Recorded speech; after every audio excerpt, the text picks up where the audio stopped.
Ladies and gentlemen, boys and girls, and people of all ages, it is the return of Monday nights, which can only mean one thing: the Radical SR8 Championship.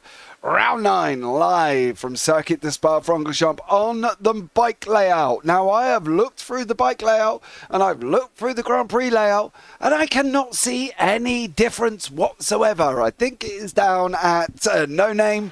They've got a different kind of corner, but other than that, I can't see any difference. The track size is exactly the same: 4.352 miles, 7 kilometers in length. Literally, there is not a lot of difference. The championship is hotting up. John McHutchison leading the pros by 9 points over Luke Maxwell, and Stefan Mellis is leading the AMs from Gert-Jan Polman by literally, I think that's basically about 19 points. So all up for grabs. 3 races, of course, 15, 20, 25 minutes ready to go here. So let's see how these drivers tackle this. I'm JB. I'm going to be joined in the booth by Mr. Tom Cairns here this evening as well, who's going to come for the ride at Spa. Maybe he can tell me what the difference is between the bike layout and the normal layout. Tom, welcome in, bud. How are you?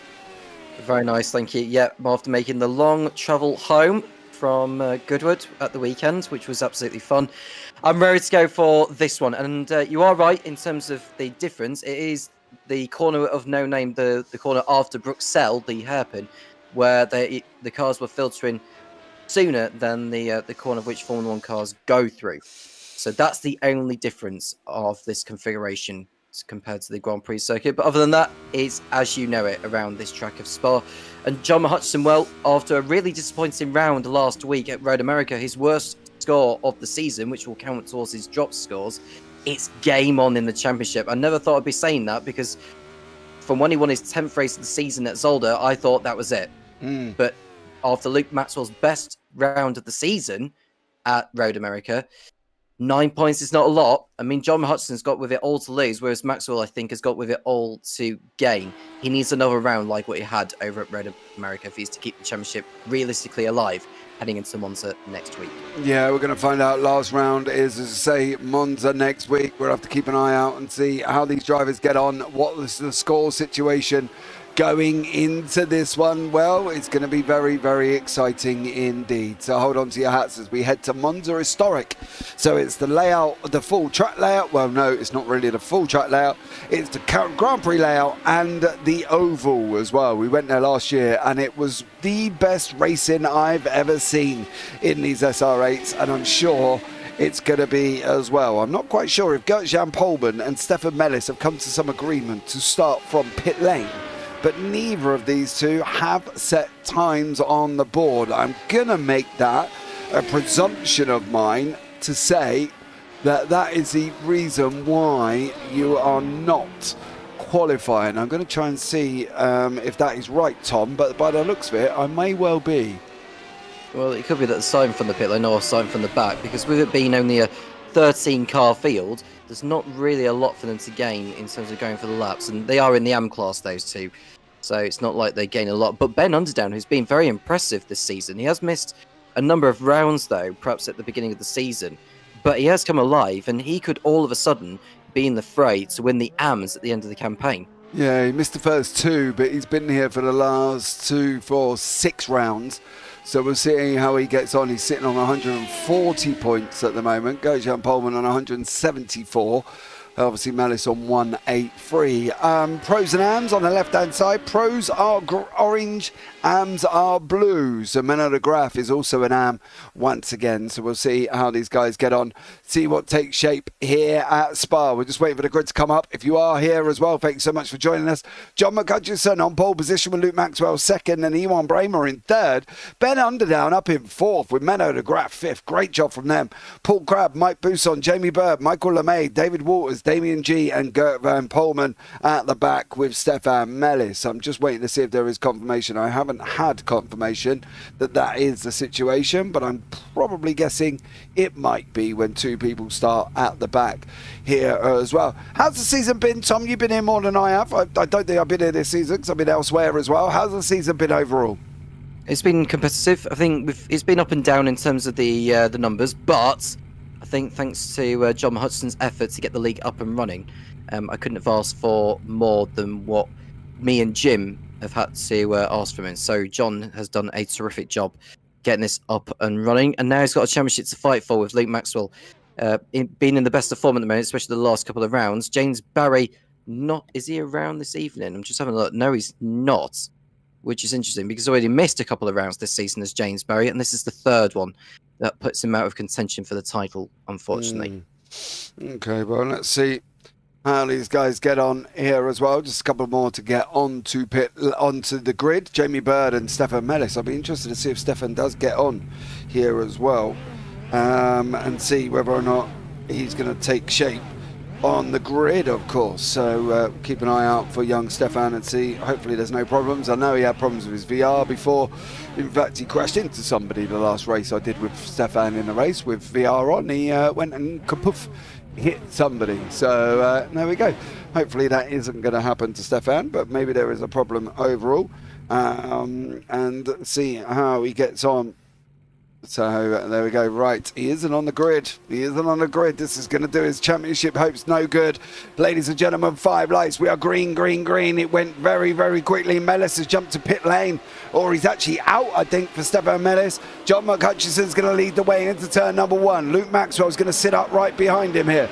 Paul Crabb, Ewan Bramer, Menno de Graaf, all in the mix, but it is Maxwell chasing down McHutchinson for the first run up through El Rouge and Radion. Let's see what speeds these guys are going to get along here. Speed on the right hand side. Now Maxwell's tucked him right behind. He's going to use that draft to pull him in here as well. McHutchinson is going to be like a carp on a fishing line as Maxwell reels him in all the way down. Why didn't he go for that? He had the door wide open there, Tom, and he didn't even make the move. Yeah, I'm a little bit surprised he didn't go for it, but he probably wasn't going to be alongside enough to really get the inside into the apex. And looking further down the field, we've seen a battle that's Jamie Bird going through on underdown and potentially Menno de Graaf in a moment. Jamie Bird, who had a better round of it last week. He won the second race of the 3, along with Luke Maxwell taking the other 2. Bird also won 2 races at Thruxton. So he's on 3 wins this season, Jamie Bird. It'll take some doing for him to win this one, given how far back he is. And considering it's Spa, and we've seen lap times of over 2 minutes, we're probably looking at around about no more than 8 laps. Yeah, this first race. That's a thing. We've got obviously reverse grids coming up. That should be interesting to see how they get on here with the reverse grid. But at the moment, Jamie Bird moving, trying to get through on Menno de Graaf, who's leading the AM fight. Ben Underdown in behind, Michael LeMay there as well, David Walters, Damien G, Gert-Jan Polman, no Mellis, he is out, is Stefan Mellis on that run down through Blanchimont. They're going to go through the left-hander and then down into the bus stop. Is this where Michael LeMay is going to make his move? On to the fact of he's got Ben Underdown in front. Michael, brother of Paul. Paul's not here, not doing any racing for the rest of the season. Is Paul at the moment in time. Him and his damaged arm has damaged him completely. But I can tell you what, Michael LeMay is going to pick up the LeMay mantle. He's going to carry it forward. He's going to have a go at Ben Underdown. He's going to try and have a go at Jamie Bird. David G is trying to stay ahead of Gert-Jan Polman and David Walters at the moment. I tell you what, he's having a little bit more success. But Maxwell, again, this is where Maxwell's got to make a choice, right? They're only going to get barely 6 laps, okay? Maxwell's got to lead. He cannot afford to wait. I've seen him do this before at Road Atlanta. I've seen him do it there. He waited until the last lap because of the draft from 7 down to 10, and he got it all wrong. He did not make the move. He could not make the move because he messed up turn 7. Is that what we're seeing? Is Luke Maxwell waiting for the final lap again? Yeah, it's the kind of esports style tactic from Luke Maxwell, just waiting until the last lap to potentially go for it on John McHutchison, which is not really what I want to see. I want to see him get his elbows out a little bit. He knows he's got to finish ahead of John McHutchison to try and give himself the best chance in terms of the points for this round. Now, John McHutchison's worst score that still counted towards the championship is the Lebanon round in round 3, where he got 40 championship points from. There is a chance he will improve his score. Luke Maxwell's chances of improving score are less likely because his worst score that he still counted towards the championship was also in round 3, 46 points he got. So McHutchison is more likely to get an improved score compared to what he had in Lebanon than Luke Maxwell. Yeah, Maxwell's got 2 zeros. That's the thing. And with drop rounds, he can't improve anymore. You know, this is it. Every round counts for him. The 2 drop rounds are going to be zeros. That's the thing. There's nothing that Maxwell can do. He's got to stay. He's got to try and score points. He has no choice because of the way the drop rounds work. And he's only got 2. I believe it's 2. I don't think that's changed. And there's nothing he can do about it. You know, he's got to get it because he's got 2 zeros on the board. Ewan Bramer tucked up right behind from SOB as well. He's having a good old go at Luke Maxwell. He might fancy his chances here once again as they're in through the bus stop, down that run into the source once more. You can see the gaggle of cars behind. Poor old Paul Crabb is going to be proper under the cosh here, Tom, if he ain't careful. Yeah, he's got Mike Bousson for company. Mike Bousson, who's won a race at Zolder, I believe. He has won race this season. Paul Crabb has yet to win a race this campaign. So Paul Crabb is with it all to do, really, if he's to salvage anything from the season. Going into this round, in terms of the championship scores with the drop scores involved, he is actually running in 11th position in the championship overall. But we can see Mike Bousson into the draft, coming out alongside on the racing line, and that's going to be easy picking, I think, for Mike Bousson. So Mike Bousson going through, but the problem is he's not in the slipstream, and Paul Crabb is able to get back alongside. There you go. You can see Bousson there as well. Through Malmedy they go on the run down into Rivage. Once again, Bousson going to be tucked in behind Ewan Bramer, Maxwell McHutchinson. No change there whatsoever. Bird, Menno de Graaf leading the AMs. He's got Ben Underdown tucked in right behind him, though, at the same time. Underdown doing a great job through the changed put no name. That's the only thing. There is a nasty dip in that as well. When they go round there again, I'll try and pick up and show you. There is a nasty little sort of dip and a crest. So that's going to be interesting to see if they can keep the back wheels on the ground of these Radicals of that one as well. I was fortunate enough to see one of these little SR10s at the Weira Tool stall at Goodwood this weekend. I don't know if you saw it. Yeah, they had an F4 on the pedestal as well. It was awesome. And they do look fun inside. There ain't a lot to them, but they do look fun to have a go at the same time. So great job from all of these guys for keeping his cars on track, and to hear that Mike's actually won a race this season as well. Well, that's a big achievement in his own right for Mr. Mike Bousson, so fair play to him for actually winning one this season. Yes, and he won that on merit, did Mike, and now he's got with his it's Jamie Bird, got later on the brakes, much later on the brakes than what Mike Bousson did there at the bus stop chicane. He was able to go through that time around. Very good move from Jamie Bird to get through on Mike Bousson for 5th position, but Bousson will be coming back for more, though. That's a certainty. In the AMs, Menno de Graaf is leading the way. Had a Ben Underdown and Michael LeMay. A good showing there for Menno de Graaf, who's sitting 3rd in the AMs Championship, and he's hoping to improve his score. This is Ewan Bremer riding on board. He's still got Maxwell and Hutchison within his sights. He came very close to taking a win last week in Road America, did Ewan Bremer, until he collided with John Hutchison, which put paid to both of their races, really. And Luke Maxwell was able to reap the benefits, and come out on top in that particular occasion. Yeah, that's it, Tom. One of them. That'll do. Oh, Mike. Oh, dear. What's he done here? Well, they were 3 wide. That's probably not a good idea, going down as well. Oh, he's going to overcook it, I think. Yep. Round he goes. Poor old Bousson. He ain't going to win today. Unfortunately for Mike, he might benefit from the reverse grid if he can get into the top 10, but apart from that, it's not going to happen. Back up front, we got these guys fighting it out. Further down, we got David Walters tucked in behind Mr. G here. And that is how we say his name as well. I did clarify that the other day. It is Mr. G, not Guy, as some people have been calling him, as I found out as well. He actually turned around and said, actually, James, you're the only one that says it right. So there we go. Thank you very much, Mr. G, for that one. So G and Walters having their own little ding-dong further down as well, coming into Campos before they go through Stavlo. And G manages to hold on once more. So good job from him. But I think, to be honest with you, Tom, he's going to be under pressure coming down into the bus stop. Yeah, this is David Walters, who ran wide on the exit Stavlo on the first lap, hence why he lost a ton of places that time around. And now he's got the red liveried of Damien G. I will say that for the foreseeable future now. Thank you for correcting me, James, because I was convinced it said G, because I was thinking the animal geese, Yeah. the plural. Yeah, that's why I said G at the time. But yeah, it is G, according to what you've had to say. But now Walters is trying to dummy G through the bus stop chicane, and he's having to go defensive here as G before Walters can think about going for a move here. I'm surprised Walters didn't maybe do a dummy and go for it on the inside to really catch G by surprise, but it looks like he's heading through now, coming out of La Source. Yeah, I'm interested to see how this pack's going to get on here, because this is being led at the moment by Mr. Bird, but I've got a funny feeling Crab's going to be giving him a good old go down into Lacombe. Now we go Paul Crab. Which way's he going to go? Which way's Bird's going to send him? There's a move looking like there's almost up front as well.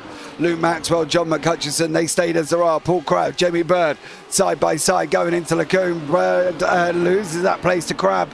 Underdown slots in as well, being in front of Menno de Graaf. David Walters is there. Too wide going up through Rouge Radillon. He's had some problems. Oh! Yeah. Oh! He's coming back on. He's coming back on. The two at the back scatter like flies. Gert-Jan Borman and Mike Bousson. And poor old David Walters got all out of shape there, Tom, and just lost it on his own. Yeah, that was very, very lucky for him to get away with that. We're over 10 minutes into this one. They're on lap number 5. I think we will get 2 more laps at the end of this one for these guys. But so far, so good for John Hudson. That was the closest that Luke Maxwell got to taking the lead when they went through the chicane of Lacombe that time around. But there they are, look, the top 3. Hudson, Maxwell and Bremer got in for another podium finish. If he can keep up with the form he's in, even Bremer, he might sneak in front of Josh Reed, who's not around this evening. So this is a chance for Bremer to take advantage and get a good haul of points this time around. And consider that James Berry isn't around either, the battle for third place is really opening up. Absolutely, I do fully agree. I think it's going to be very exciting between these guys coming towards this one next week. Of course, Monza Historic, we saw it last season, and it was an absolute barnstormer of a race, and I do mean barnstormer. It was probably the best race by far I have seen out of this season, out of this series, and it's been absolutely incredible. And you can see now on board with John McHutchison, Maxwell was a little bit slower on 3, a little bit slower on 5. Maxwell quicker on 4. But here we go once again. Is this going to be Luke Maxwell's moment? Is he going to have a go here? I still desperately think he might be trying to leave this to the last lap. And I feel if he does that, he's going to be in deep, deep doo-doo, because Iwan Bremer's coming at him at a rapid rate of knots as well. Maxwell's going to have a go. McHutchison squeezing Maxwell once more. He knows Luke's got to give him room. He's trying to go around the outside. No, didn't make it through again for Luke Maxwell. He's got to get a better run up through El Rouge and Radillon, otherwise it's just not going to happen for him. Yeah, well, next time around he's got to make it count. I will argue, going back to what you said about the circuits, James, and saying that Monza was like the best circuit for these cars, the historic configuration. Well, take a look at Thruxton and Knock Hill, because from me and Jim, from what we had to see, it really produced the best action out of all the circuits we've raced at this season. Thruxton, I can understand. Knock Hill was good. Knock Hill was crazy. Well, it was more crazy than we thought it was going to be. Yeah, we can blame John for that one, being that Knock Hill's his local track, so that's probably one of the reasons why we had it on the calendar. And I think Thruxton has just been absolutely, well, I think Thruxton would be Thruxton, to be blatantly honest. Don't forget, if you are about as well, if you are watching this back, we do have a free F4 league running on Wednesday that's going to follow the British F4 calendar, so come and join us along for that one. We start on Wednesday at Brands Hatch, then we go to Donington, Snetterton, Thruxton, Knock Hill, Silverstone International and Brands Indy. We're doing a 35-minute race with fuel stop. You get 10 minutes for qualifying. The last round at Brands Indy is 2 15-minute races, so if you want to get yourselves or come and have some free F4 league racing, join us for that one, because it's going to be absolutely bonkers. This is going to be the final lap, and at the moment, I was just about to say Luke's not close enough, but John's just made an error coming out of La Source. That was a puff of smoke. I don't know whether it was wheel spin or whether he missed a gear, did John Hudson. Yeah, he locked up, and unfortunately it went all a little bit Pete Tong, and now he's slotted in behind Luke, so Luke's going to have to go on the defense here and seeing what goes on with him, because at the moment for Luke Maxwell, he's leading the race and he hasn't got long to go to hold on to it. He's actually precisely one lap. Is this going to be Maxwell's win here as well? Breaking later than Hudson, that was vitally important. He was able to break later than the Scot. So Luke Maxwell is through into the lead, but he's run wide on the exit of Malmedy, and Hudson go back through on the inside. Is this the overtake for John Hudson to take the victory here? He's still alongside. They almost bang wheels, the pair of them. They're about to go through the bike layout section of this course, and I think that saved Luke Maxwell's bacon, James. Yeah, it is. He ran wide as well, so whether or not he's going to get an off-track or a slowdown, Matt Hutchinson's got a couple of more corners to go here as well. Literally, he's running on the way up into Lafayette. It is the final lap of the race. Maxwell, McHutchinson, Bramer mixing it in together. Through Lafayette they go. Now on to Stavlo as well for Maxwell. It's got to be the Blanchimont bus stop run. That's the only place he's got to hold him. Well, he's got to really get his elbows out now, does Maxwell. He will not want to give Hudson an inch going through that bus stop chicane. What he needs to do is really park it on the apex, upset the momentum of Hudson to ensure he will not have the high ground through the final part of that chicane, the last corner before the line. Where does Maxwell place his car, James? This is it. Here we go, ladies and gentlemen, coming into the final corner now. The bus stop. McHutchison on the right. Maxwell deep. You've got to send him in deep here. You've got to stop him, Luke. You cannot give him room. He gave him room. It's going to be a run down to the finish. It's going to be a run down. Maxwell's going to get there. McHutchison and Bramer in that order. Oh, my dearie God. Jamie Bird's going to take the victory here as well. Ben Underdown's got a smashed up car. I'm not sure what happened to him. Paul Michael LeMay, Mike Bousson, Menno de Graaf, they went over the line together. I have no idea what's gone on further back. Paul Grab, Menno de Graaf has had some form of drama, and this was going into the bus stop. I don't know. Ben Underdown is the third car in that group. So what happened? Oh, both of them went round. Menno went round, and then Bird nearly lost it on his own, and poor old Underdown took his nose off there, Tom.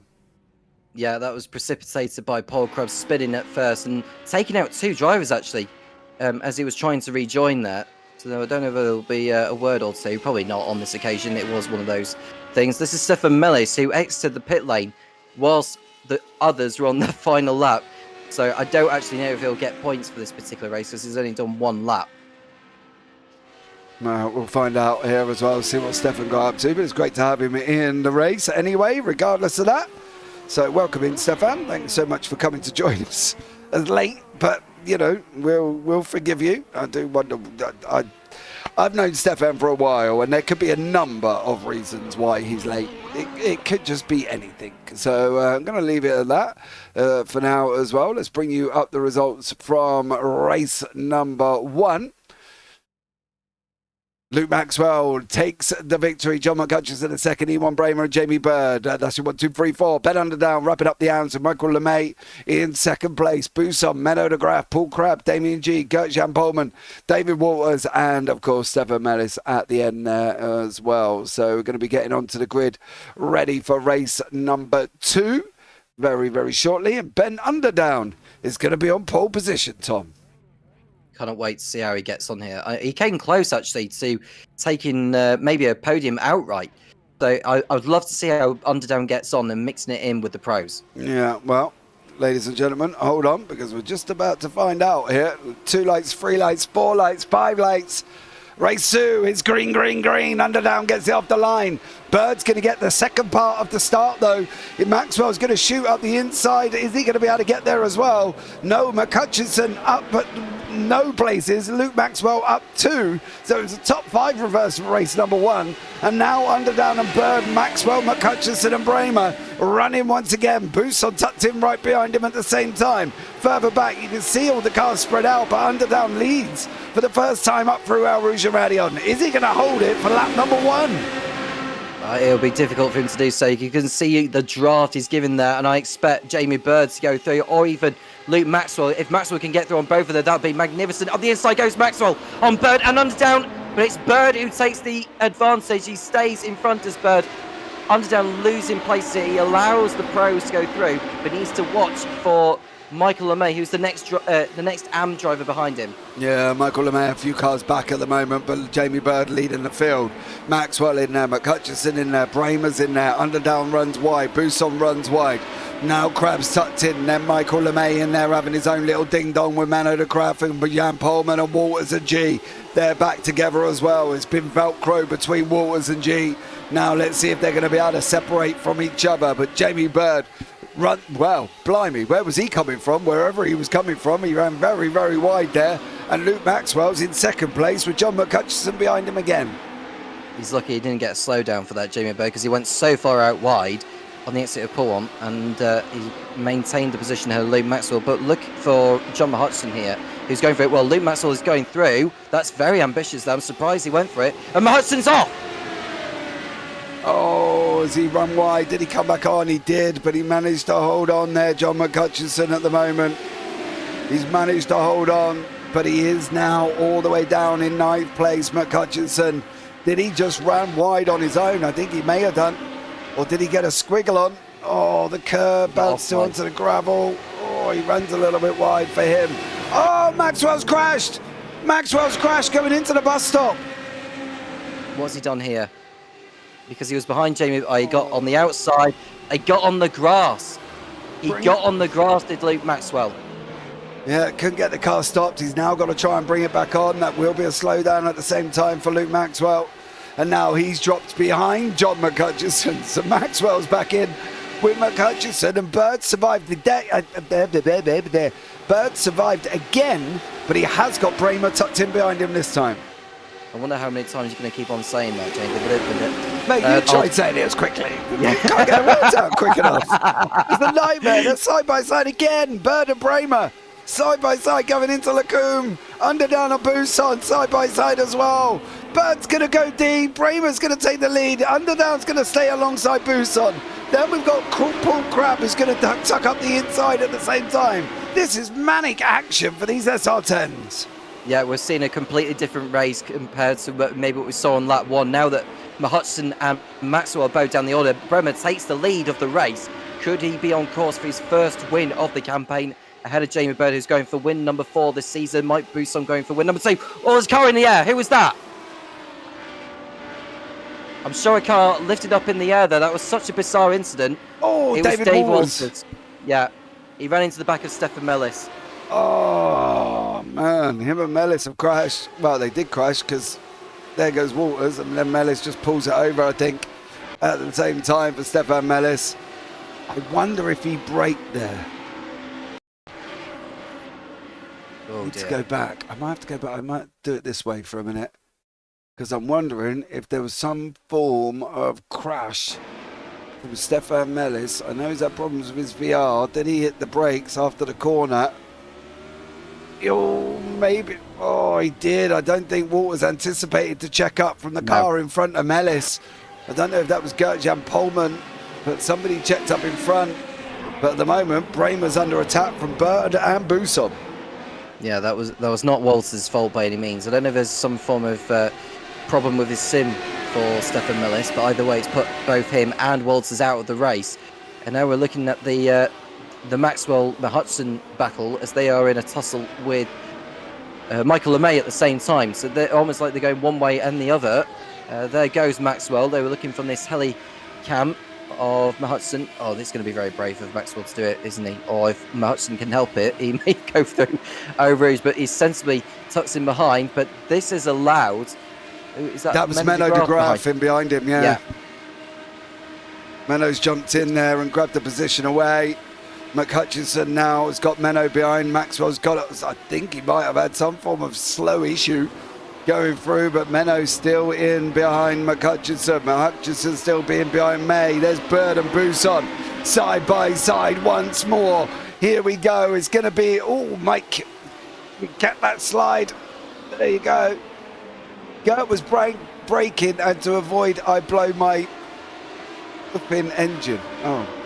I tell you what though, Stefan, if that's how you type, mate, you need to go to school, because that is awful. You just lucky I understand what you're trying to say. Sunshine. there as well. So great action from all of these guys at the moment. But Michael LeMay, Menno de Graaf, Luke Maxwell, McCutcheon, all in the mix here at the moment. Yeah, we've seen a good battle going on for second place between Buson and Bird. That's died down for now, but I'm sure that won't be the last of it. When we saw Mellis pull off there, it did look like some form of mechanical issue that he might have suffered at that very moment. David Walters won't have been able to anticipate that by any means.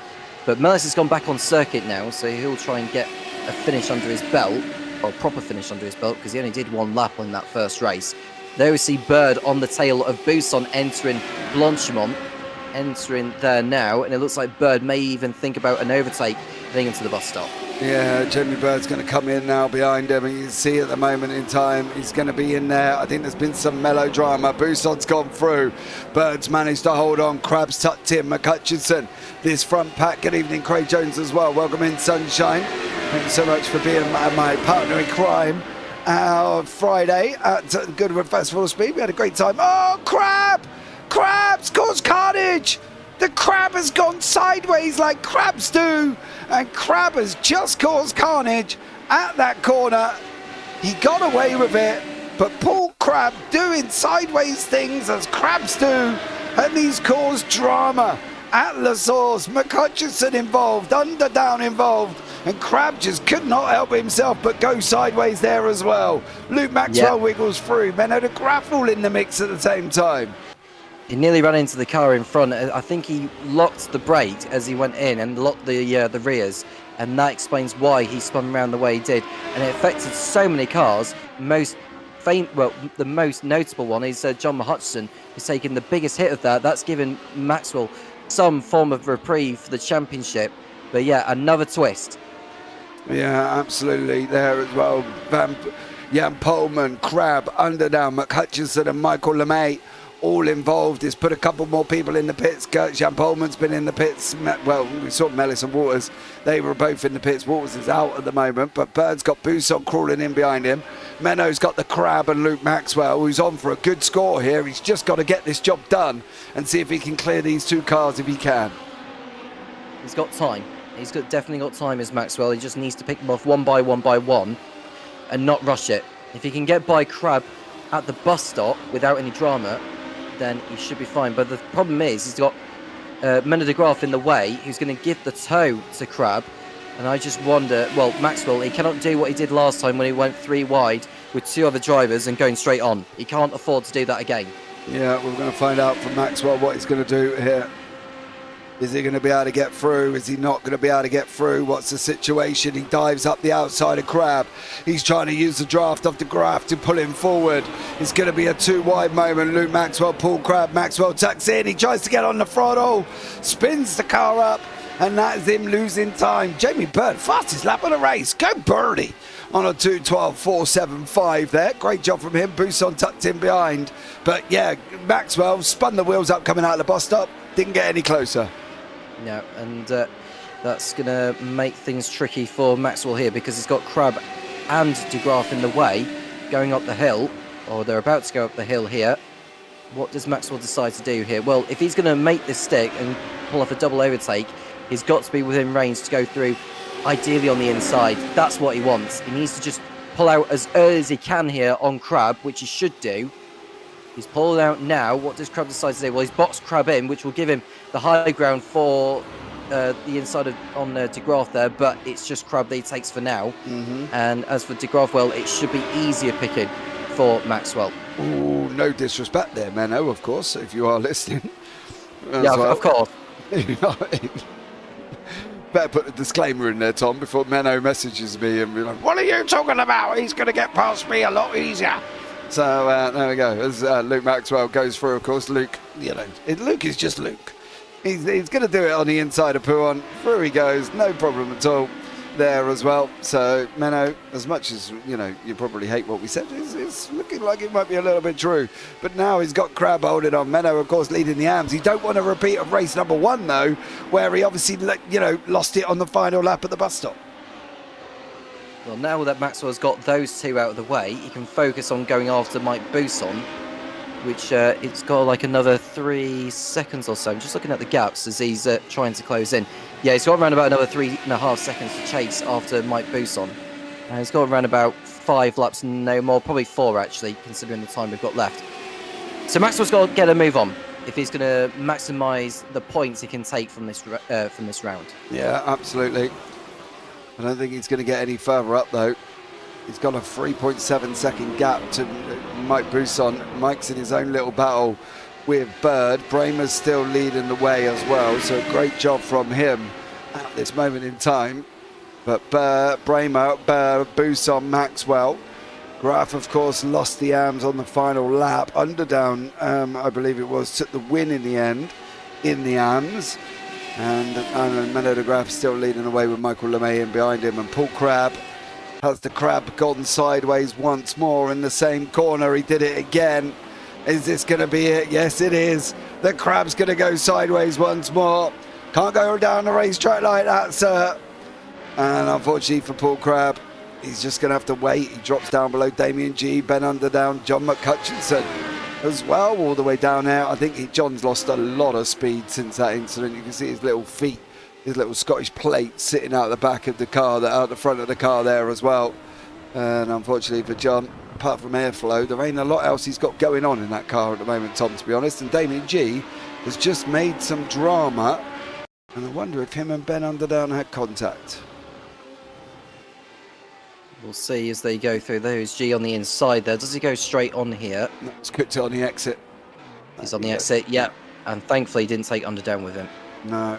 And McCutcheon does go through, but I don't know for how long, especially with G having a new car as such compared to Mr. McCutcheon's. But Buson sitting in third again behind Bramer and Bird. Nice little battle in here. Spar's bringing the action here today. Absolutely. These three have been at it all evening, with Bremer on course for win number 1 this season at last. He deserves the victory at some point, Bremer. He's been on the wrong end of incidents, which he was unlucky to be, but now he's got Bird and Buson he has to hold off here. He should be all right from Maxwell, but Bird is within range to attack here. Yeah, I think, to be honest, there's a lot of times I've seen E1 Bramer, and there's a lot of times that he's done the same thing. You know, he probably has one of the most roller coaster seasons I've seen. I've seen him in MX5s, I've seen him in SR8s, I've driven against him in SR8s, I've seen him in SR10s, and I've known E1, and you know, Jesus Christ, how long have I known E1 now? 3 years plus, and he's always been. It's kind of that terminology where we say you're always the bridesmaid but never the bride. And that's E1's thing. He's always been that runner-up but never quite the winner.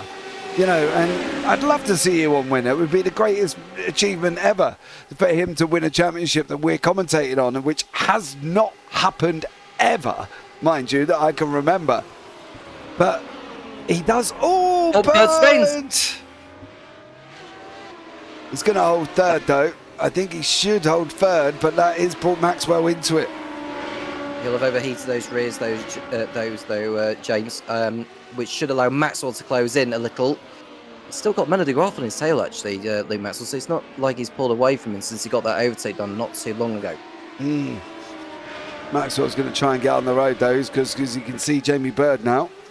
And he's going to have a go here. He's got to have a go, Luke Maxwell. Buson now. It's all about the winner chicken dinner. Is he going to be able to take this with 5 minutes to go? Only going to get about 2 more laps, possibly. Can Mike do it? Or will Mike not, do you reckon? If he's smart, I think he'll take it. This is Mike we're talking about. Yeah. Well, if he plays it sensibly, then he'll come out with the win. If he overdoes it, then he won't. Right, what do you mean? Explain.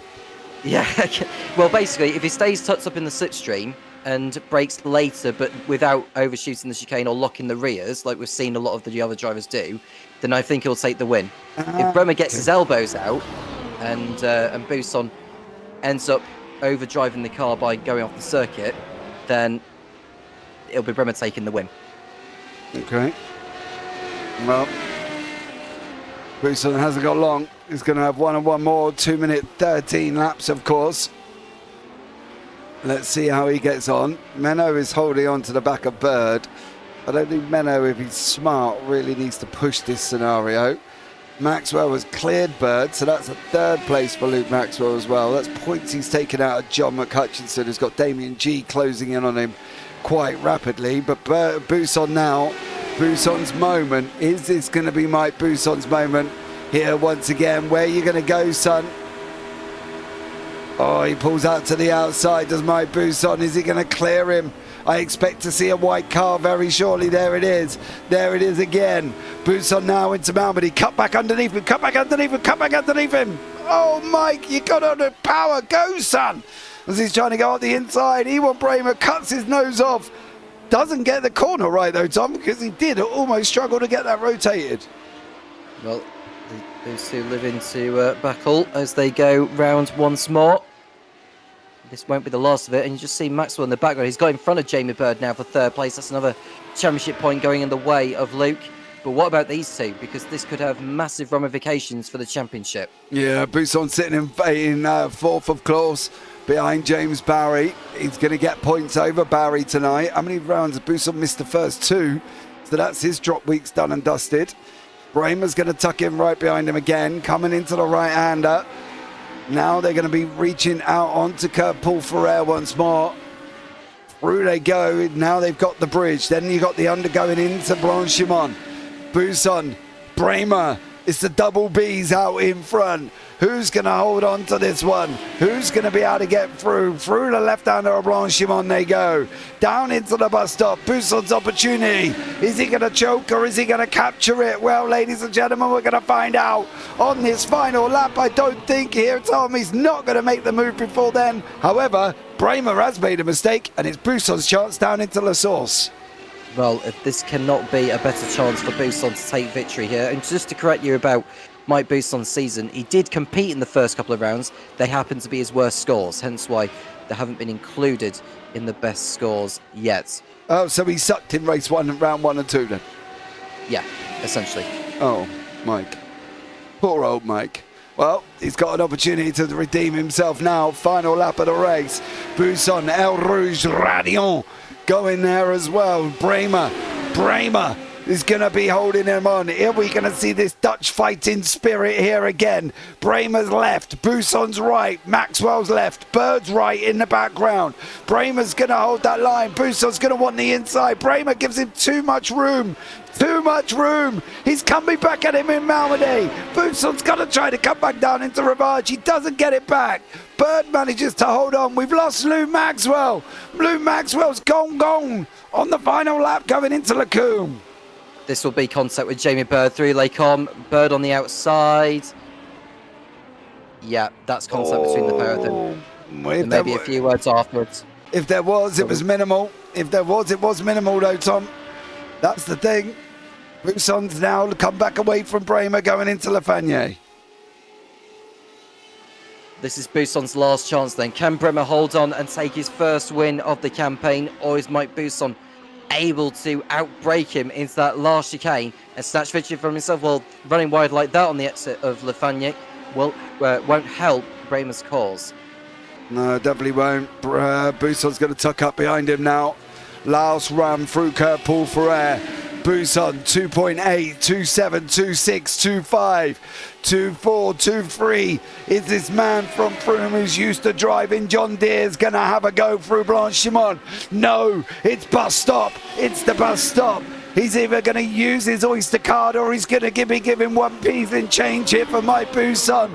I think it's going to be the pennies. He's going to try and go back. It's going to be a run to the line. Buson Bramer, down to the line is Bramer. Grabs it again. Oh, Ewan Bramer there as well. Buson left with a pocket full of change. Bird in third, Menodograph in fourth. Luke Maxwell comes over the line in fifth. Now that was an absolute barnstorming ending. And something's happened for Damien G because he went off at the same time. Oh, bro. So did Paul Crabb a little bit further up as well. Well, no, Paul Crabb actually got involved. Oh, technically, he yeah. took evasive action. Yeah, he did. Starting run there as well. Gertjan Pohlman still out on the racetrack, coming through the bus stop for the final time. And that was another barnstorming ending from these guys as well. Great win from them. Bremer takes the victory. Buson in second. And then Bird. It's the triple Bs at the front. Menno de Graaf managing to hold on this time around for the win in the AMs with LeMay and Underdown. But let's bring you up the results here once more. Oh, no. Okay, can I have the results, please? Okay. Why can't I have the results? 2 seconds. Has Stefan Mellis gone over the line? No, he hasn't yet, James. That explains why the results are not. That's why we can't get the results. Michael LeMay taking second in the AMs, and then it's going to be Pohlman who's going to grab third as well. That's why we can't get the results, because Mellis is not over the line. As he comes over the line now. Does Stefan Mellis to finish off 11th place. Right, let's try that one again. Here we go. Ewan Bremer takes the victory from Mike Buson. Jamie Bird in third. Then we got Menno de Graaf taking the win in the AMs, and Maxwell and Michael LeMay with Ben Underdown rolling out the podium. John McHutchison, Paul Crabb, Gertjan Pohlman, Stefan Mellis, Damien G and David Walters. We've had 2 barnstormers so far, Tom. What do we think race 3 is going to bring for us? Well, we've got the bigger chunk of points to be given out after this one. And, well, Hutchison, he's got with it all to do. I'm just working out the totals for the pair of them. John Hutchison got the point for pole earlier, finished second in race 1, which is 15 points for that. So 15 plus 1 is 16. And he ended up finishing... Where did he finish in that second race? Because he was way down the order, I think. Was he in P8 or P9? I can't remember. He was in P8. P8. Yep. So that will be... working out the points for that. 14 points. Oh, no, so is it 14 points? No, it's not. No, it's not. My apologies. That would be 9 points. I just worked it out. It's 9 points for that. So he's on 25 points so far for this round. Maxwell, meanwhile, who finished 5th in race 2, he got 12 points for that, plus the win in race 1, which is 20. 32 points he got from that round, from the round so far, compared to Hutchison's 25. I'm just thinking, in terms of what the maximum they could achieve, because it's 25 points for a race win on the offing, or in the offing for these, Hutchison could leave the round with 50 points. Maxwell could leave the round with 57. Okay, well, let's see what happens from race number 3 here as well. Just going into finishing into the warm-up once again, and welcome along if you have come and joined us. I'm obviously JP. I'm going to be joined, I have been joined by Tom Cairns for the whole of the evening. Tom's going to come along for the ride as well for the final round at Monza Historic. So that's going to be an interesting one next week. So hold on to your hats. Don't forget to join us for that one, where Jim and Tom are back once again for that. But we've got a lot of action coming up this week as well. SR8's coming, as you can see here tonight. Then we've got FDL tomorrow morning, then BSC NASCAR in American time in the evening. J2 ICS, his new season kicks off with their GT3s, possibly Radical Race Series, BTCC on Friday with League Zero on Friday morning. VWSC is back this week, and so is the Jack and Nick collaboration. OGRL returns as well, and so does the normal IGP as well, finishing off at our Sunday nights. So join us for that one. We've got a lot of racing coming up for you this week on JPB. Should be a fun one here as well. Race 3, what's going to happen, Tom? Who do you think is going to take it? Looking at the grid, you have to say that John Hutchison, with where he started on the grid, he's starting in P3. This is a great opportunity for recompense for John to keep himself in the lead of the championship going into the last round. But he's got to keep out of trouble. If he can nail the first lap, he should pull away from everyone else, and that will give him the buffer for the 25-minute event. He should. Well, let's find out how they get on here as well. And these guys are going to go forward and see what goes on in race number 3. So stay tuned for this one, guys. It's going to be very interesting as we've got 1 minute left of warm-up. I am absolutely sweating in my office, Tom. I'm not going to lie. Well, it is quite warm over at my end. I mean, when I was travelling back home, when I got into Wakefield, it was quite breezy, actually, and very, very cloudy. And then as I arrived home, the sun came out again. So it kind of felt a bit like what it had been over in Goodwood at the weekend, where it was just scorching hot for all of the 4 days, for anyone that's wondering. Yeah, dude, I was burnt like a crisp. I've got the most amazing tan line on my ankles, and my feet are just white, and my ankles look like I haven't washed them. It's very bizarre in general as well. So, yeah, it's a very bizarre scenario there that my feet are just, well, yeah, disgustingly white. I need to go and sit out in the garden and get some sun on my feet, I think. We'll just get the hose pipe. Or what you could do is are you saying my feet are dirty? Is that what it's Well, to be fair, if you've been wandering around in shorts all day long, then there's a great chance that your ankles have probably taken a lot of dust from all the super trucks and all that, because that was happening towards the near where the rally stuff was going on. Yeah, hence absolutely. why all of my trousers were completely filthy, as well as my shirts. Yeah, look at your DMs and you'll see what I was talking about. That was after a shower, mind you. Right. Yeah, you can see that tan line, yeah. Yeah, here's the grid for race number 3. Gert-Jan Polman, Paul Crabb, you're 1 and 2. McHutchison, Underdown, Michael LeMay, Luke Maxwell, Menno de Graaf, Jamie Bird, Mike Buson, Ewan Bramer, Stefan Mellis, and Damien G there as well. And then David Walters, if he takes to the start, is on the back. And if you don't know what I'm talking about, I've literally just sent Tom a picture of my feet, which is really nice for him to be looking at this evening. And that's what 4 days of Goodwood does to you. Yes, it makes my feet jet white and my legs look like just dirty as hell. Is that the basic version? Oh, I'll let you take the lights. Here we go. We've got 1, 2, 3, 4, 5. Gert-Jan Polman on pole. Did not get off pole well.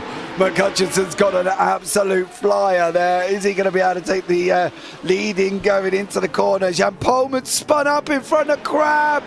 Oh, Gert spun up. Bird's gone round. Maxwell's in the wall. Maxwell's in the wall in the background. Oh, my dearie me. John McHutchison, you have been given a lifeline.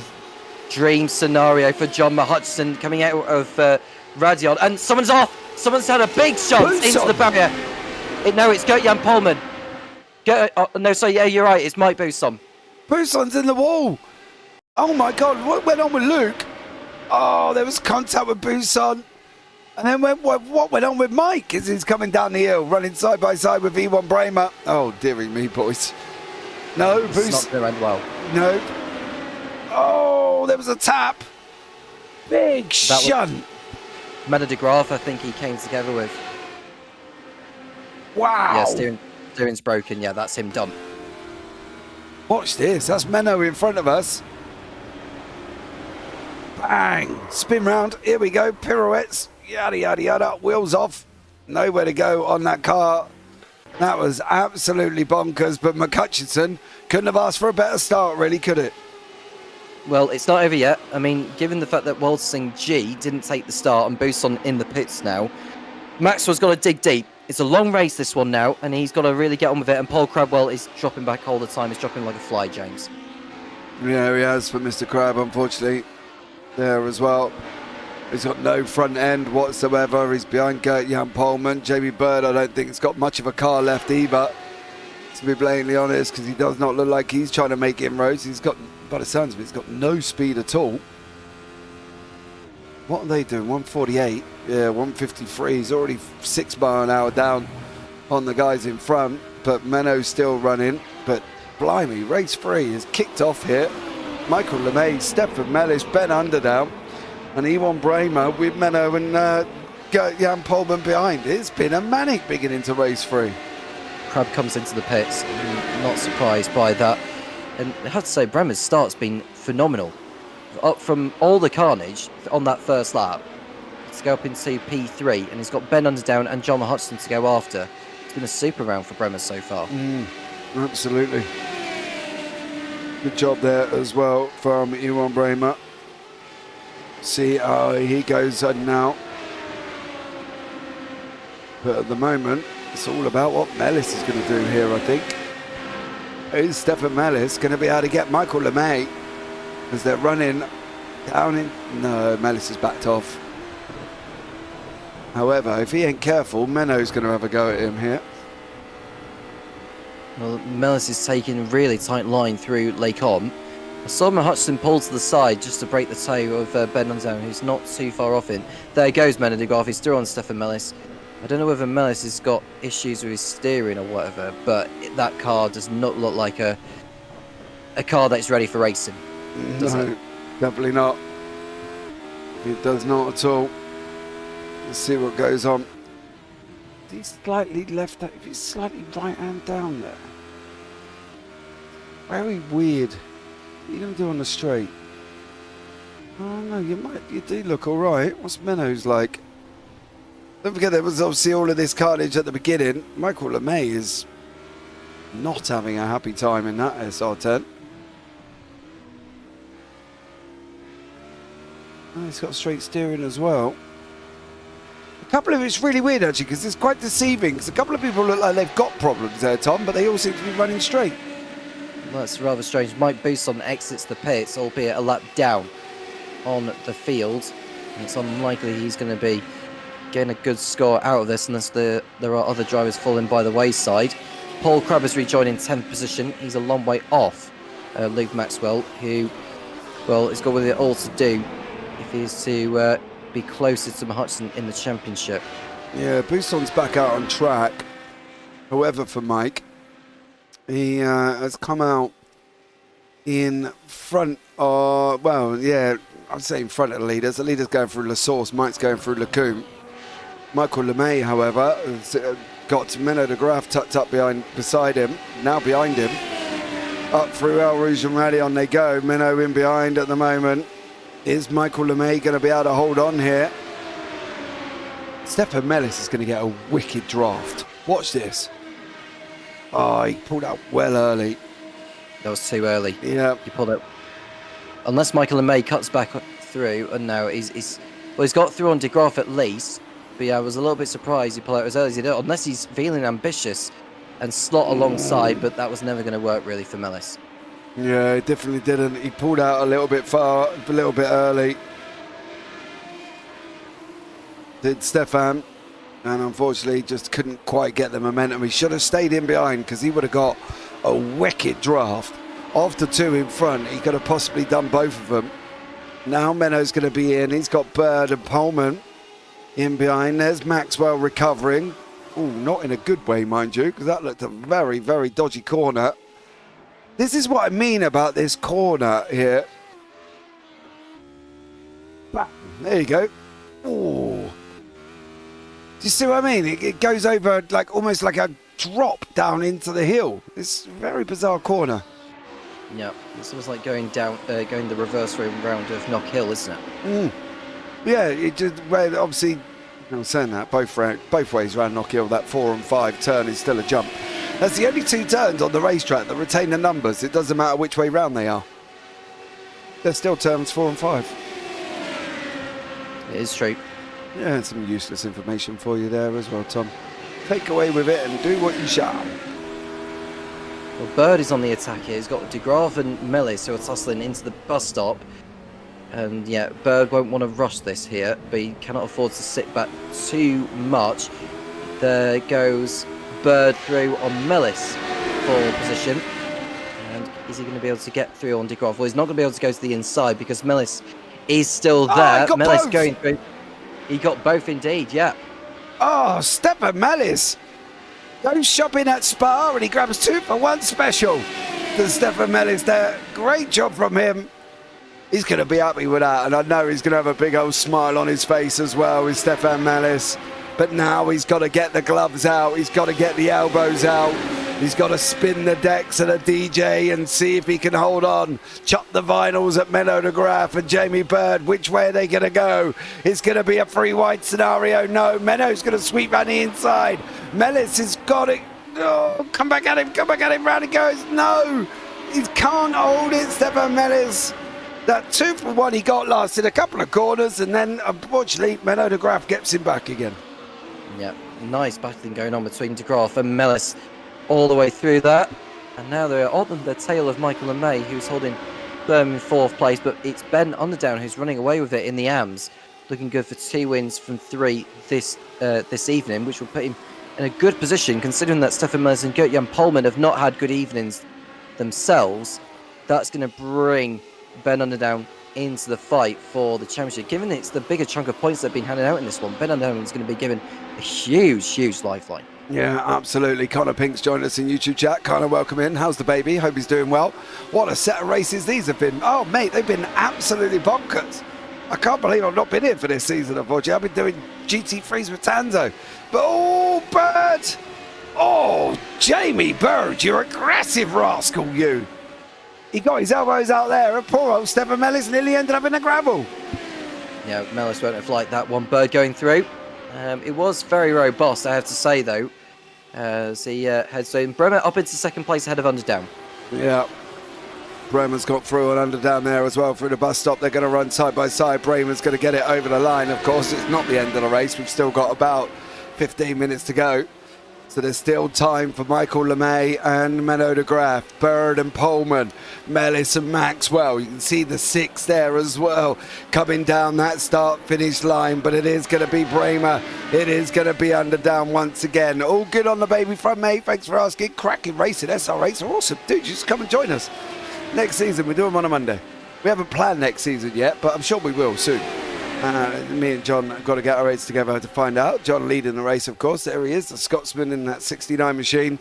Underdown's going to try and go round. Bremer covers him off. However, a very late move from Bremer. Needs to be a little bit more proactive rather than reactive. Menno's going to sweep past Michael LeMay. Jamie Bird didn't get past. I'm just checking on that one. Did not get past Gert van Polman. Polman was in behind. And Maxwell could not get hold of Mellis either. So these are battles that could have come towards the end of this race, I think, Tom, within the next 15 minutes. Yeah, Maxwell should dispose of Mellis, because Mellis has been very slow on this lap. So it's a matter of time before Maxwell gets through. But there we see Bremer and Underdown in 2nd and 3rd through Paul corner.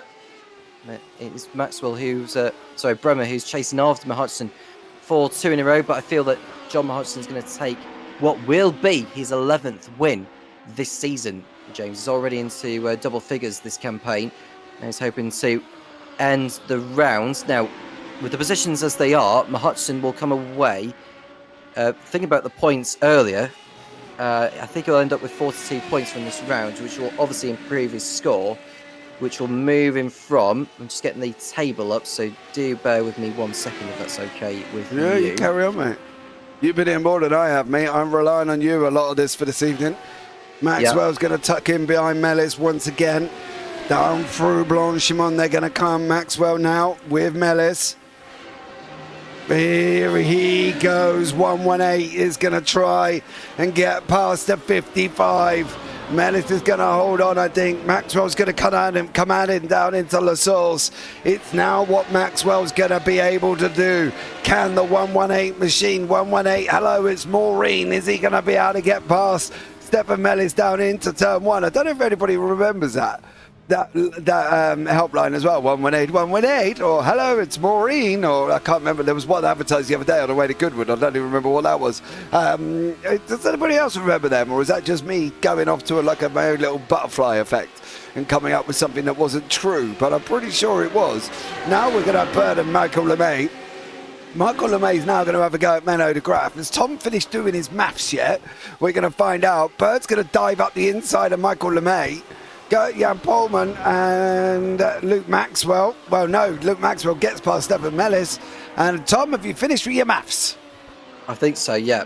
So as it stands, with the drop scores involved, Matt Hutchinson would move on to 377 as it stands, whereas Maxwell, who came into this very race with 32 points, where is he now? He's 8th position. So, working it out, he would get 14 championship points, which would take his round total to 46. So it is John Hutchinson who'll be extending his lead in the championship as it stands. It was 9 points at the beginning of the night. It will be, it'll be 15 heading into Monza next week. Right, okay. 118 was hilarious. Two guys with moustaches on the other. Yeah, they had, it was the 1960 whatever Roger Bannerman 4-minute mile outfit with the red stripes down the middle as well. Good evening, Mr. LeMay. I hope you haven't just joined us, mate. You have missed some barnstorming races of race 1 and 2. Through Blanchimont we go. On board with Bird. That's Menno de Graaf in front. Bird's got to be looking at the bus stop. Where's Menno going to go? Where are you going to go? He's going to squeeze him. He's going to squeeze him. Bird now knows what it feels like to be an orange and a juicer. Menno giving him a hug and a push, and Menno's going to go and make a mistake. Michael LeMay capitalises. He makes a mistake. Oh, Michael. Jan Polman spun as well. No, Mikey, no. Both men did not want that position. Menno spun up. Michael LeMay spun up. And Gert-Jan Polman has made some drama all for himself as well down into the bus stop. Oh, might be at the hands of Luke Maxwell here. I'm wondering if Luke doesn't really make contact with many. Oh, no. He didn't. No, Jan Polman goes round on his own as well. No, Mikey, no. As we go to Bramer and Underdown, battling it out for second overall. And Underdown leading the AMs with Menno de Graaf chasing down Jamie Bird. Lots of fights that still could happen here, Tom, over the next 10 minutes. Well, Maxwell's got past LeMay now, so that's another point towards the championship. He's got 2 more points from when I read out the maths at the time. So as it stands, the championship will be 13 points between Maxwell and, Matt Hutchinson and Maxwell in Matt Hutchinson's favour. So Maxwell's got to crack on here and go after the next driver ahead of him, that is Menno de Graaf. Yeah, absolutely. You want Bramer still chasing down with John McHutchison, trying to escape Underdown.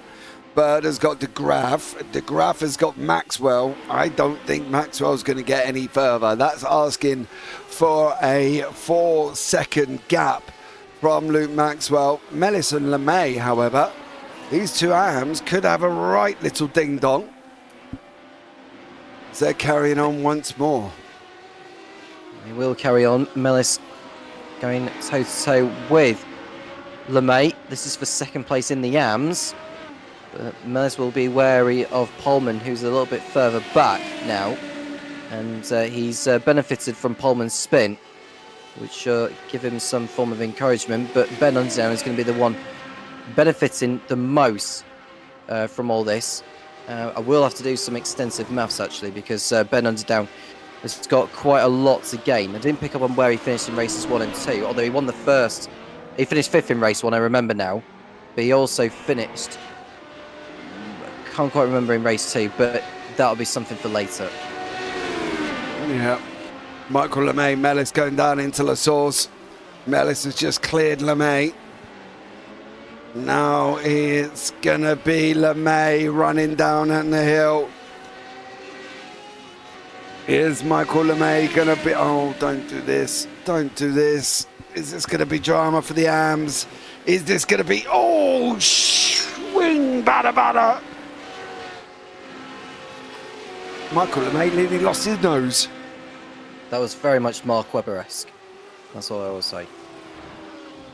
What, the nose job? No, the fact that he overtook him at such a very close range through Eau Rouge. Yeah. Very, very close from Michael LeMay and Stefan Mellis. Then behind, well, that's the only real battle happening at the moment. We do have Underdown Jamie Bird and Menno, but Menno's not really closing in on Bird, but it is the Mr. LeMay, one half of the two brothers racing. Paul's in YouTube chat, of course. And as these guys continue with our fight once more, going into the final 8 minutes of this race, It looks like Buson is back in pit lane. Buson's back in pit lane after his dizzy heights of race number 2. He has now gone and done that for Mike Buson. Pulled over, called it a day, jumped back to pit lane. And poor old Mike there, back in the pits once again. Is that a gearbox issue or something? Because I don't know whether he lost gears or whatever, but either way, the car's just not functioning to how he wants it. Yeah, maybe. I think he just gave up, to be honest. You know what I mean? I think when he's obviously he was a few laps down, and he obviously had the crash right at right at the beginning. So for him, I think he's just called it a night. As Mellis and LeMay continue to fight once again. Mellis just got that horribly wrong. If Michael LeMay can get a run coming out the final corner, he's going to tuck in here once again. Luke Maxwell fastest lap, 2:12.248, 2:41. LeMay, doors open. Literally, dude, he is giving you an invite. Through you go.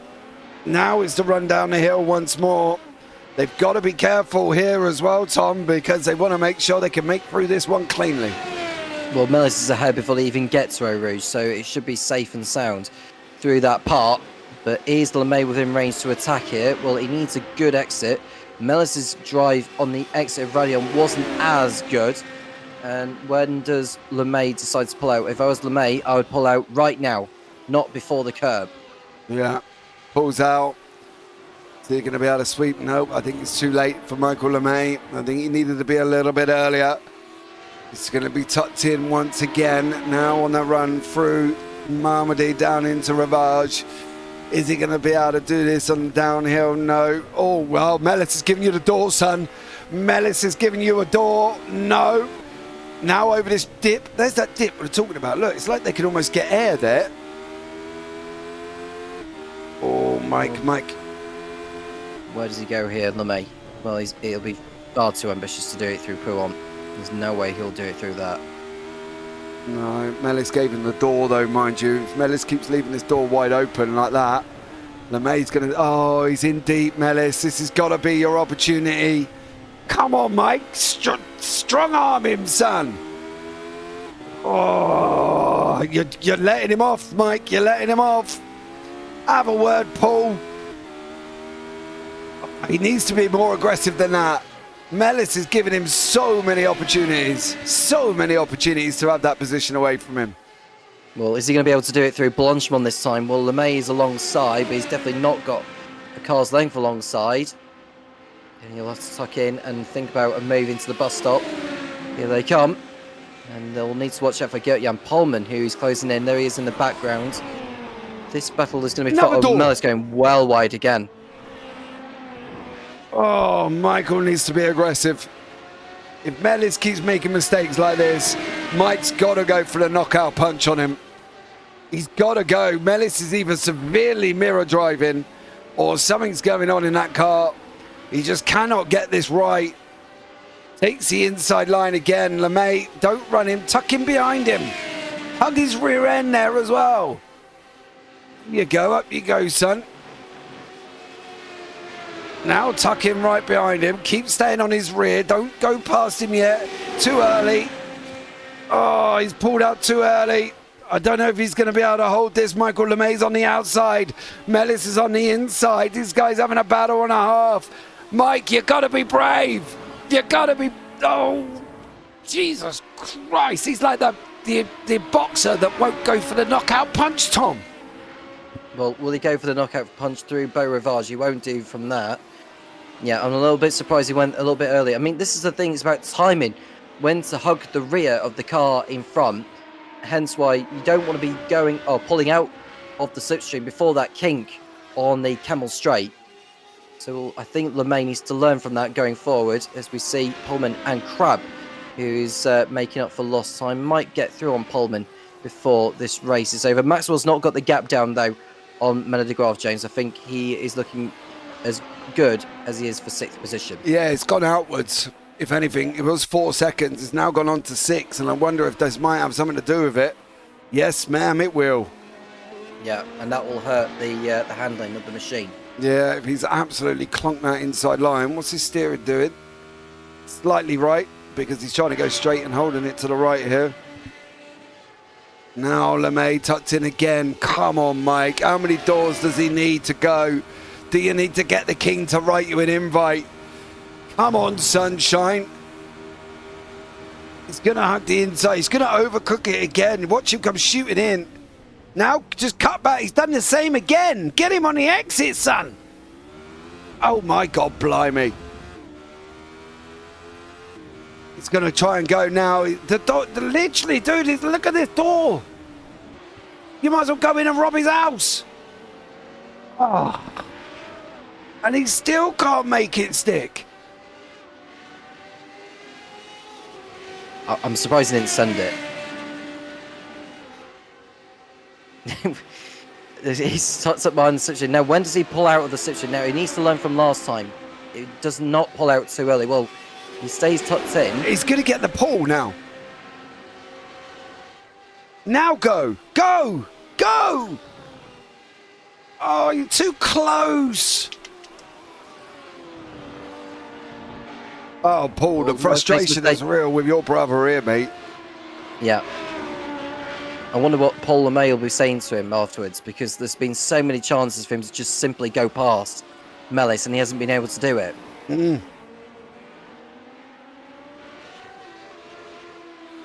Too many opportunities.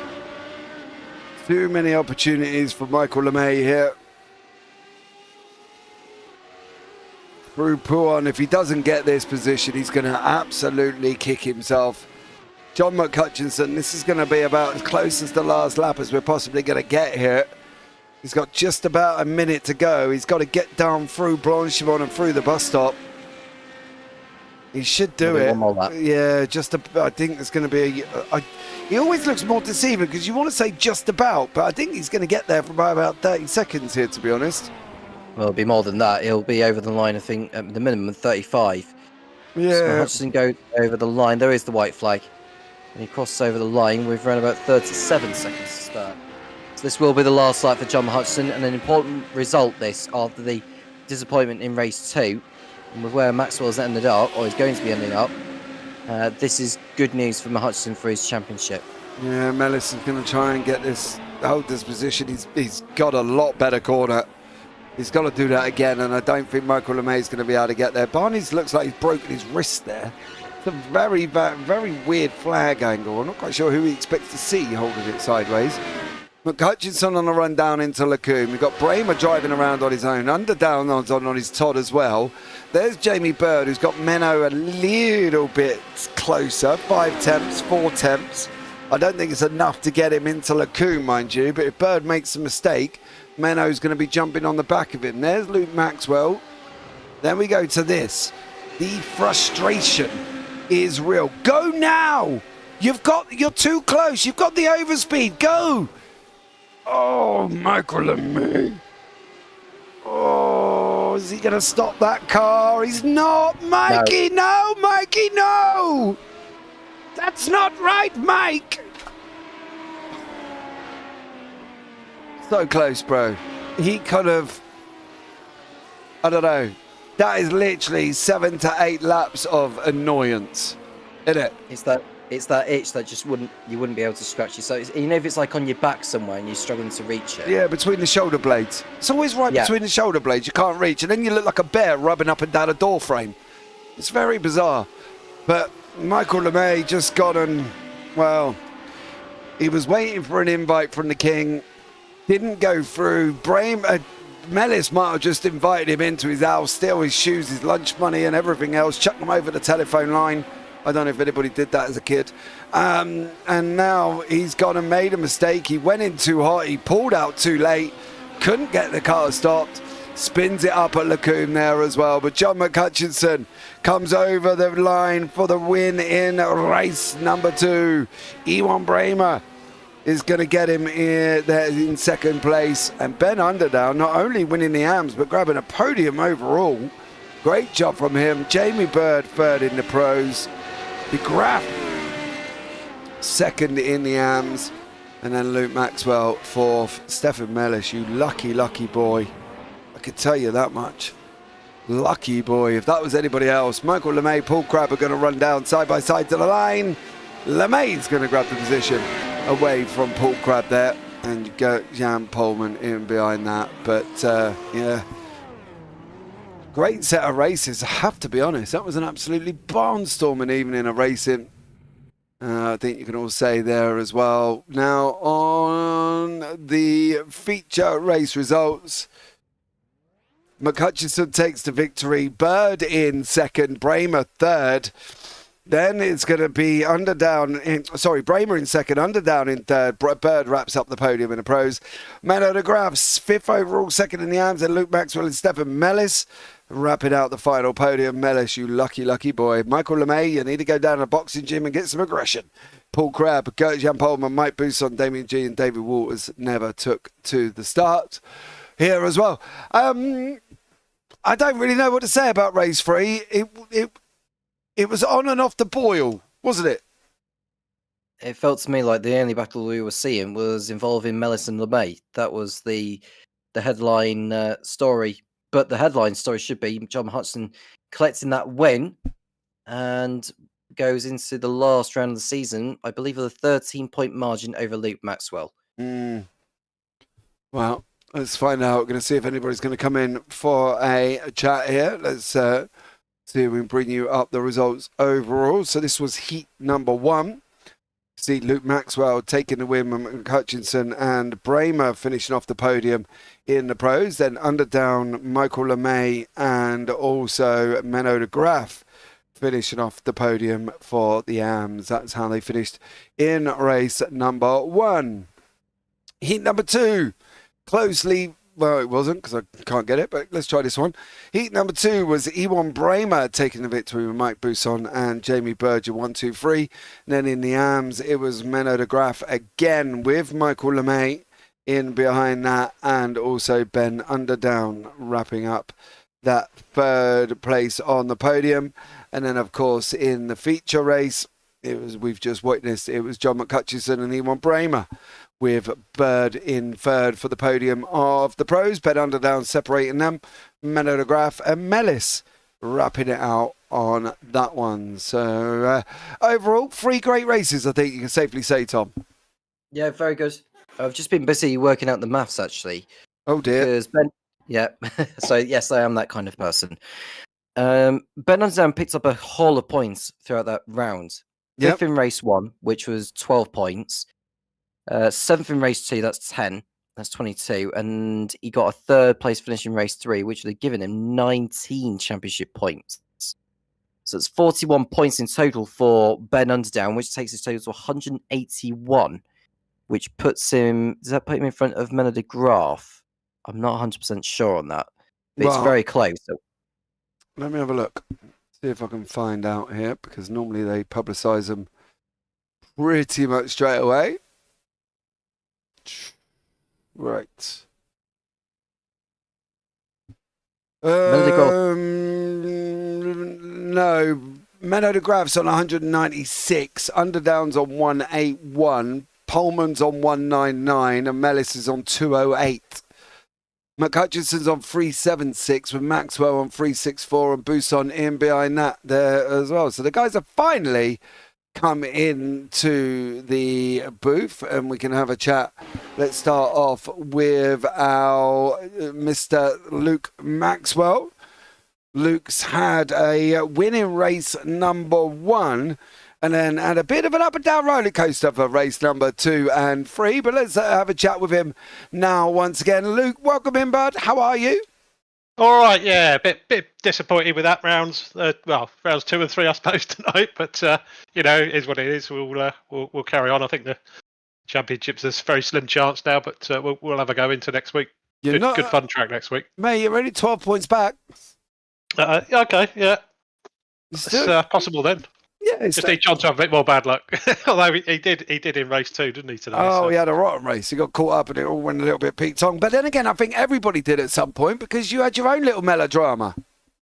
Oh, yes. Yeah. I think got caught up with Jamie quite early on. I think he had a slowdown. I think he was pulling off the survey, but I was left with him, so it pushed me into the grass and then lost a load of places, and then pushing to get back up. Really, to be honest, it almost got there. Then we had a bit of net code on the last lap. I stupidly saw the white flag and just thought, oh yeah, that's it, and then eased off and lost about 3/10, and then of course Jamie caught me on the straight. So it's a stupid error, really. I should have finished three or four places up, then might have been a bit of a tighter gap. But no, it was good fun though. It's a good track. Interesting layout. I've not raced that layout before, so that left-hander, if you get it right, is amazing, and it's very easy to get wrong. Yeah, exactly. That's the thing. It had a little, almost a hop, skip, and a jump in the middle, didn't it, of the corner entry, which was quite bizarre. Yeah, if you go in on full throttle, you can end up spinning. Did a couple of times in practice, so it's just a case of timing your inputs, I think, to make sure you get the car settled. Yeah, absolutely. Carry as much speed as you can. Yeah. How do you prep for Monza Historic? Oh, you just turn up and see what happens. Well, I guess you got to practice, haven't you? Like as soon as it said, most accidents don't happen on the oval section. They happen on the kind of infield bit. But I think got to do a bit of practice to get that. It's just the boring bits, isn't it? You got to wait till you've done the whole lap to practice the interesting bits again. Yeah, absolutely. All right, mate. Well, Luke, pleasure as always, dear sir. Have a good one, and I will catch up with you soon, bud. Cheers, guys. Yep. Take care, mate. Right, next up, we're going to have a chat with Mr. Ben Underdown, taking a win in race number 1, taking the win in race number 3, and finishing in 3rd in race number 2. It is, of course, the man, the myth, the legend. That is Mr. Ben Underdown. All right, Ben, how are you doing, mate? Couldn't resist, sorry. Evening. You all right? Yeah, I'm not bad, bud. How was it out there? Good. I needed a draft. Okay, open the door. No. No. Thankfully, John pulled me along for a few laps, but obviously he goes away because he's much faster than me. And then after that, Ewan caught me fairly quickly, which I was expecting.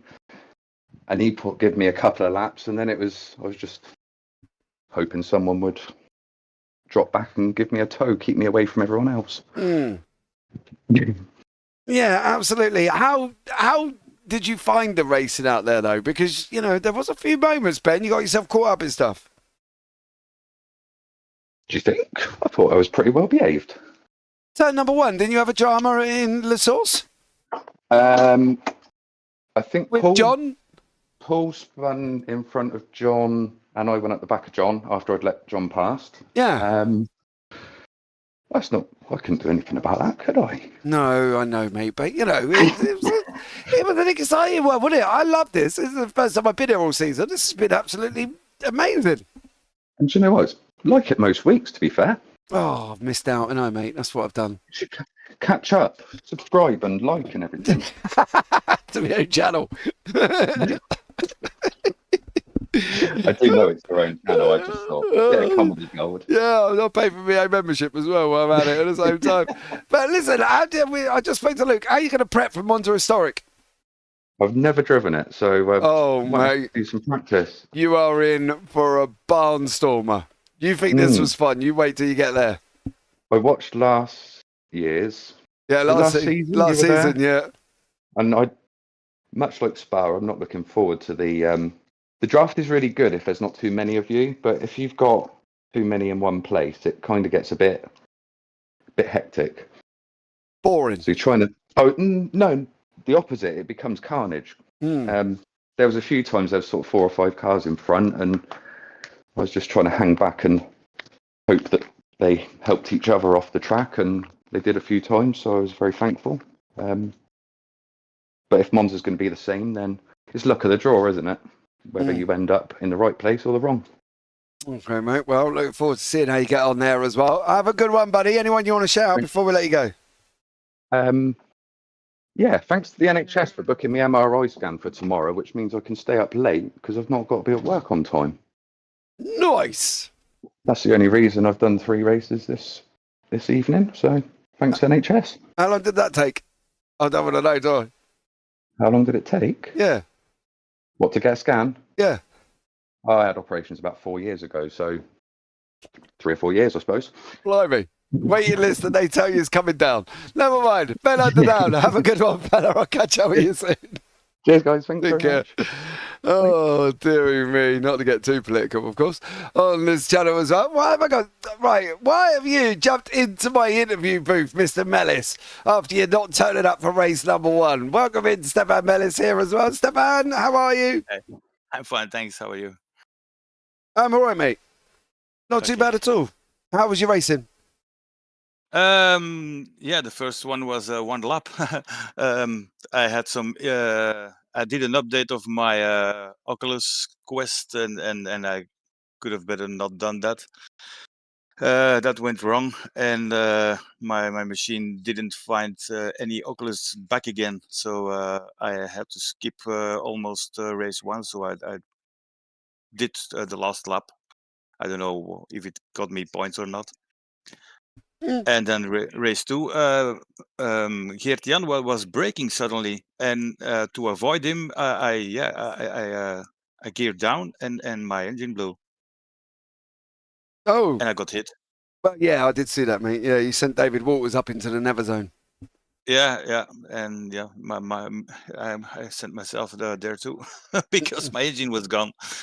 Yeah, absolutely. But you and I both know you're off to one of the most funnest circuits in the calendar next week at Monza Historic. Yeah, I remember it from last season, and it was great. It was much fun. Yeah, absolutely. Well, Stefan, should be a good one, bud. Anyone you want to shout out before we let you go? My wife, but she's already to bed now, so normally she stays up, but I'm alone now. All right, night, Mrs. Mellis. Have a good dream.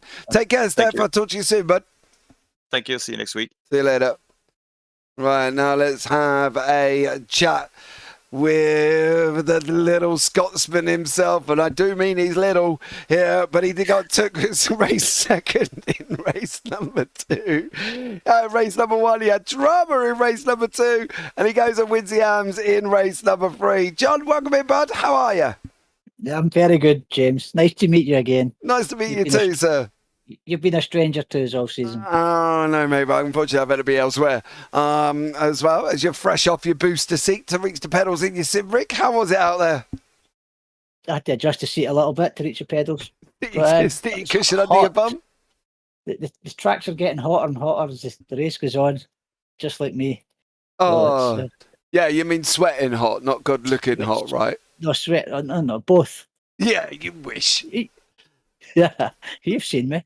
Exactly, that's how I know you're little. You know what I mean? Small So, in stature. big in personality, eh? No, I had fun, mate. I had an absolute barnstormer here as well. We're going to Monza Historic next week, mate. We've been there once already last season. That was a absolute barnstormer of a race. Hopefully again next week. Hope we get the numbers again. Get 20 of us racing around there. Should be a great broadcast for everyone to watch. Yeah, To be part of. exactly. I'm thinking it's going to be absolutely amazing, to be honest, and I think it could be an absolute epic finale. You and Luke duking it out for the championship. Yeah, race 1 was good. Had a good race with Luke. One little mistake in turn 1, and he got a run on me up the straight. And that was it. Game over. But I enjoyed it. Good battle. Good clean stuff. Absolutely. I think it's going to be an interesting one going into next week to see who comes out on top of the championship there, bud. Thanks so much, you little beautiful person, you. Anyone you want to shout out before I let you go? It's got to be a shout out to you, hasn't it? The Star Man's back on his favourite broadcast. Mate, I'll come for a week. I'm here for this week only, mind you, because I've got to be elsewhere next week. So. You're a prima donna. Hey, listen, I'm part-time according to Mike Bousson, but then again, Mike told me to do better than he can at Spa, and I think after tonight, mate, I've just got to finish a race. It don't matter where I am, and I can do better at Mike this week. Yeah, he went spinning around again. I seen him in the mirror. Oh, exactly. We should call him Kylie Minogue. He spins that often, shouldn't Yeah, we? I know. So there we go. John, have a good one, mate. I'll catch up with you soon. Okay, James. Thanks, pal. Thanks, fair. Bye. Oh, there we go. Lovely interviews with all the guys here as well. Thanks so much. If you want to get yourselves involved, join the Discord link all down in below. Don't forget, we've got the F4s kicking off on Wednesday, which I am racing in, mind you. So if you want to come and have some fun, come and join us. Tom, epic 3 races again. Yeah, we did. And John Hudson, well, that was vitally important, that last race that he needed. Because if Maxwell had come away with it, even with a 4th place finish or something like that, the gap would have been closer. So the fact that John Hudson won that last race was absolutely critical. heading into Monza next week. And I'll let you sign off and give your legs some rest, or should I call them drumstick legs, considering Hey. the image that you sent to me earlier. Dude, they're quite muscly for an old man. They just are very tanned with very white feet there as well. Mike had cramp in race 3. Paul LeMay, stop making excuses. Dean Diltz there, that was a good fight. It was an absolute barnstormer until it all went peaked on for some of the drivers on the way through that one as well. Thanks so much for joining me, guys. Don't forget to like, subscribe, turn on the bells, and do all that other fancy jazz that you can do for free. If you want to get yourselves involved, all Discord links down below. As I say, free F4 League coming out on Wednesday. It's not broadcasted. We will just have fun with it. I'm going to drive in it as well. We've got a great calendar. If you haven't seen the calendar, look at the British F4 calendar. It's pretty much the same as that one, with 35-minute races and a pit stop. But for now, guys, from myself, I've been JP. I've been alongside Tom Cairns. And as always, take care. Have a great week. And you never know, we might see you on the track sometime. Good night.